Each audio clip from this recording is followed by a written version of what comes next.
This magnificent novel, one that many Italian children have to read and study at school, was written in the 1950s, but it takes us back to 19th century Sicily during the Risorgimento, a period of historical turbulence in Italy, to say the least, when Garibaldi, that adventurer, all hair and beard, was helping to bring about the unification of Italy.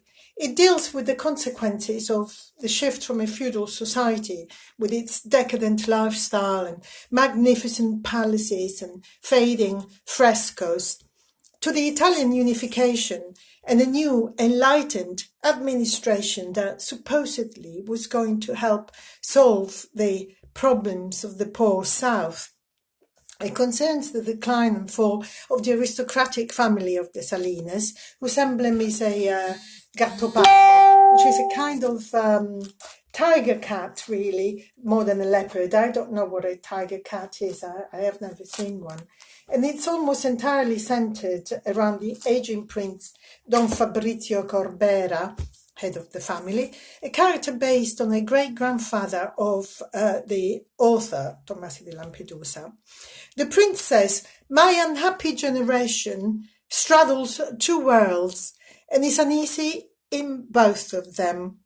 He's a relic of the past that doesn't belong to the modern world either. Unlike the nouveau riche, Don Calogero Sedara, who's the village mayor and whose daughter, ravishing beauty and not unintelligent Angelica, is to marry the prince's nephew, Tancredi. The prince is an amateur astronomer, disenchanted and disillusioned, and is more interested in philosophy, really, than in politics. He does not believe in changing the course of history, and he's only really happy when he's up there in his observatory, looking and studying the stars."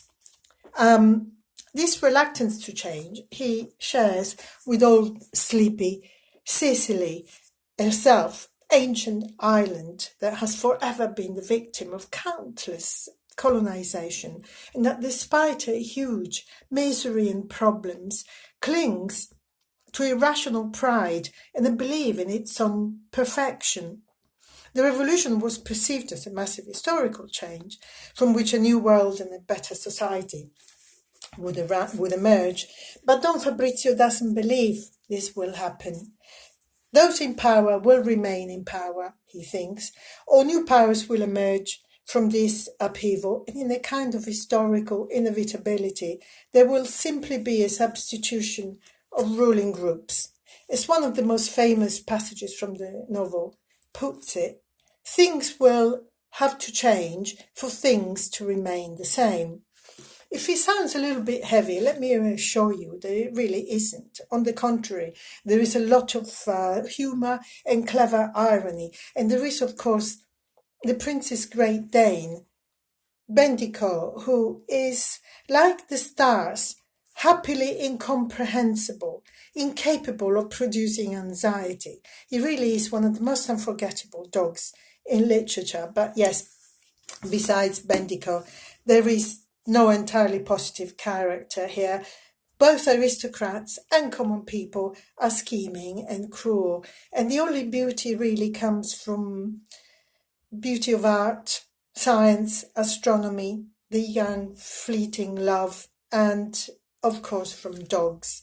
And because of this bleak and nihilistic message, many intellectuals despised the novel, and the left wing hated it.